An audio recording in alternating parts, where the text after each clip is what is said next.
Online classes में आप सभी का स्वागत है। स्टूडेंट्स, हम डायरेक्ट इनडायरेक्ट कर रहे थे, जैसा कि मैंने आपको पहली दो वीडियो में असर्टिव वाक्यों का और इंटेरोगेटिव वाक्यों का इनडायरेक्ट बनाना सिखाया। आज हम इम्पेरेटिव वाक्यों का इनडायरेक्ट बनाना। इससे पहले कि हम इम्पेरेटिव वाक्यों का इनडायरेक्ट बनाना सीखें, हम ये जान लेते हैं कि इम्पेरेटिव वाक्य कौन से होते हैं।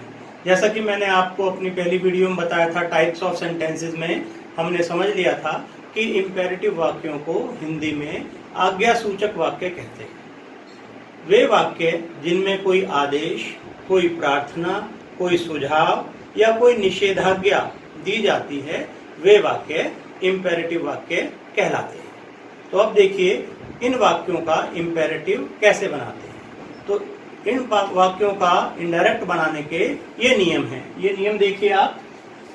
सबसे पहले क्या है कि जो रिपोर्टिंग वर्ब में सेड या सेड टू दिया जाता है, उसके स्थान पर हम वाक्य में जो भाव होगा, अगर वाक्य में प्रार्थना का भाव है तो हम रिक्वेस्टेड लगा देंगे, अगर वाक्य में सलाह का भाव है तो एडवाइस लगाएंगे, अगर वाक्य में आदेश का भाव है तो हम ऑर्डर्ड लगा देते हैं।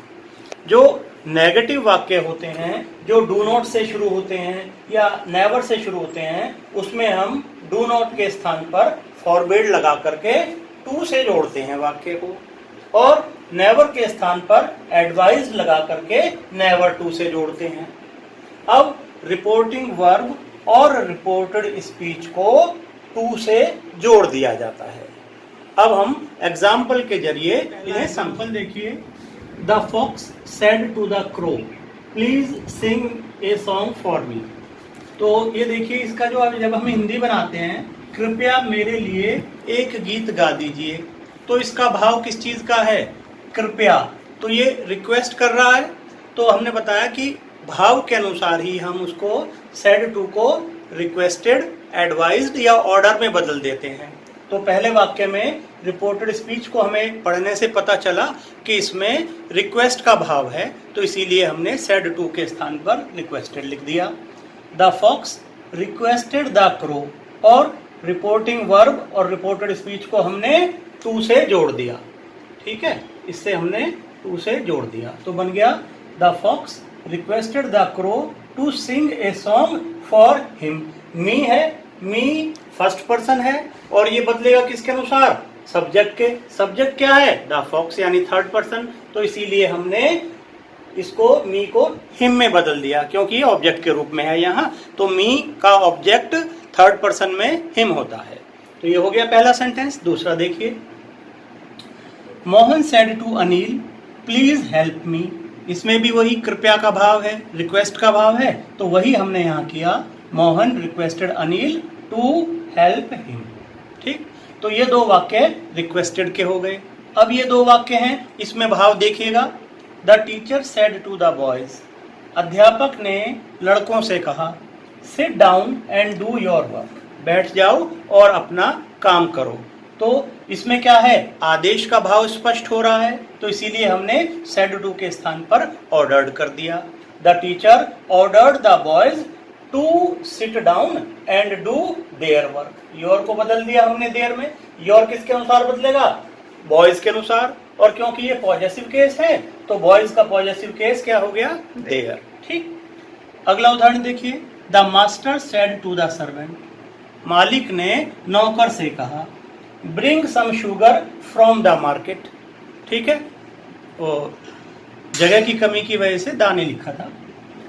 तो वाक्य में भाव किस चीज का है? आदेश का है। तो the master ordered the servant to bring some sugar from the market. ठीक है, तो ये इन दोनों वाक्यों में आदेश का भाव व्यक्त हो रहा था, तो हमने सेड टू की जगह पर लिख दिया ऑर्डर्ड। अब तीसरे तरह के वाक्य देखिए, इसमें भाव देखिएगा।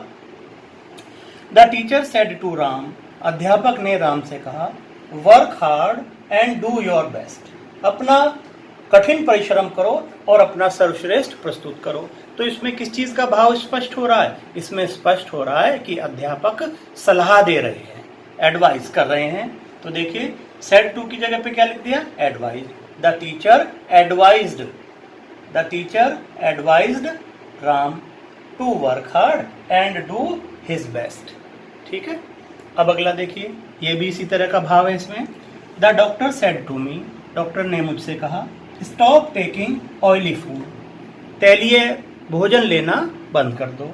तो हम बनाएंगे द डॉक्टर, क्योंकि डॉक्टर सलाह दे रहा, the doctor advised me to stop taking oily food. तो इस तरीके से ये नेगेटिव सेंटेंसेस जो होते हैं, जो डू नॉट से या नेवर से शुरू होते हैं, उनका हम इनडायरेक्ट कैसे बनाएंगे। तो हमने बताया था, लिखा था कि जो डू नॉट से शुरू होते हैं सेंटेंस, उसमें हम फॉरबिड का इस्तेमाल करते हैं। फॉरबिड माने होता है मना करना। जब हम फॉरबिड लगाते हैं तो हम वाक्य में नॉट का प्रयोग नहीं करते, केवल टू से ही वाक्य को जोड़ देते हैं। देखिए, the policeman said to the boys do not play on the road. ठीक है, क्योंकि वाक्य डू नॉट से शुरू हो रहा है तो हमें फॉरबिड से हम इसे बना सकते हैं। देखिए, द पुलिसमैन फॉरबिड, फॉरबिड यानी मना कर दिया। The policeman forbid the boys. ठीक है, क्योंकि फॉरबिड में नॉट शामिल है, इसलिए यहाँ पर टू के बाद नॉट नहीं लगाया गया। The policeman forbid the boys to play on the road. Policeman ने मना किया, किस चीज से मना किया? To play on the road, सड़क पर खेलने से मना कर दिया। इसी वाक्य को हम दूसरे तरीके से कैसे बना सकते हैं? फॉरबिड नहीं लगाएंगे, the policeman ordered the boys, the policeman ordered the boys not to, क्योंकि इसमें हमने फॉरबिड नहीं लगाया और ऑर्डर्ड लगाया है, तो हम यहाँ नॉट टू से बनाएंगे। The policeman ordered the boys not to play on the road. ठीक है, तो इन दोनों तरीकों से हम किसी भी तरीके से नेगेटिव बना सकते हैं इंपेरेटिव वाक्यों का। अगला सेंटेंस देखिए, the teacher said to the students do not make a noise in the class. तो देखिए, पहले तरीके से the teacher forbid the students, not शामिल हो गया। The teacher forbid the students to make a noise in the class. Teacher ने क्या फॉरबिड किया है? To make a noise in the class. अब देखिए, इसको दूसरे तरीके से कैसे बना सकते हैं? The teacher ordered the students not to make a noise in the class. तो इस तरीके से ये वाक्य जो होते हैं, इन्हें हम फॉरबिड से भी और ऑर्डर के साथ नॉट टू का प्रयोग करके बना सकते हैं। जो नेवर वाले वाक्य होते हैं, जैसे ये है ऑल पीपल से नेवर टेल ए लाई, तो इस तरह के जो वाक्य होते हैं उनको हम कैसे बनाएंगे? ऑल पीपल से, हम से भी लिख सकते हैं और इसकी जगह पे से के स्थान पर एडवाइज भी लिख सकते हैं। ऑल पीपल एडवाइज या ऑल पीपल से नेवर टू टेल ए लाई। यहाँ पे खाली नेवर था, हमने इसका नेवर टू कर दिया, नेवर टू करना पड़ता है।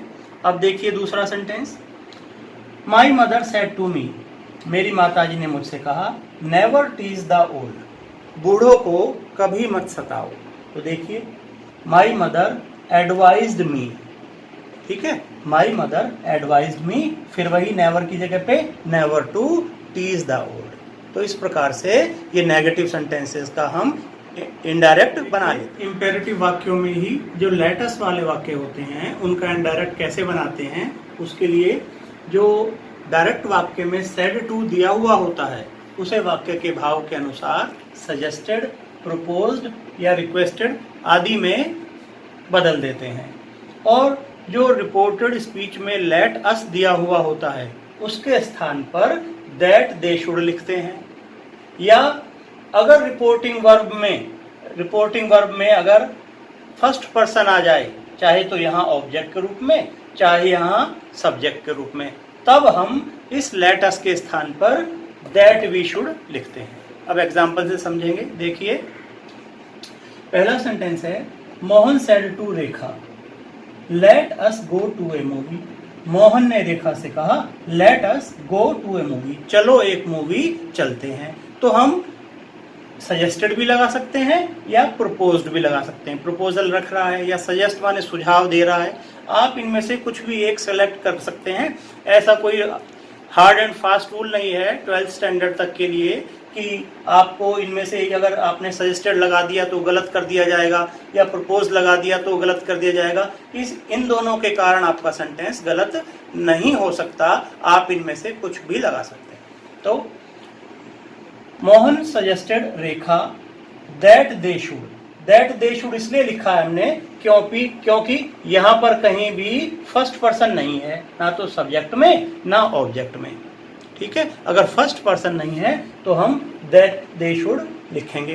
पूरा सेंटेंस बन जाएगा Mohan suggested Rekha that they should go to a movie. इसे एक दूसरे तरीके से भी बना सकते हैं। कैसे? Mohan suggested Rekha going to a movie. That they should लगाने की भी आवश्यकता नहीं है, बस जो वर्ब दी हुई है उसमें आईएनजी लगा करके बना देंगे, गोइंग टू ए मूवी। दूसरा एग्जांपल देखिए, the old woman said let us wait for the result. ठीक है, तो the old woman suggested that they should wait for the result. Let us की जगह पे क्या लिख दिया हमने? That they should. ठीक, अब इसी वाक्य को दूसरे तरीके से बना के दिखाया गया है। The old woman suggested waiting for the result. ठीक है ना, बिल्कुल। अब ये देखिए इस वाक्य को, इसमें क्या है? फर्स्ट पर्सन आया हुआ है मी के रूप में। तब क्या होगा? जो लेट अस है वहां दैट दे शुड लिखने के बजाय हम दैट वी शुड लिखेंगे। देखिए, Mohan said to me let us play a cricket match. तो मोहन सेड टू का तो हो गया suggested, Mohan suggested me that we should. अब हमने वी शुड लिखा है क्योंकि हमें यहाँ फर्स्ट पर्सन मिल गया था। That we should play a cricket match. दूसरा एग्जांपल देखिए, I said to my friend let us study English jointly. यहाँ भी हमें फर्स्ट पर्सन मिल गया, तो I suggested my friend that we should. ठीक, we should study English joint. पहले हमने लेटस वाले वाक्यों का इंटेरोगेटिव बनाया था, ये केवल लेट वाले वाक्य हैं। इसमें क्या है?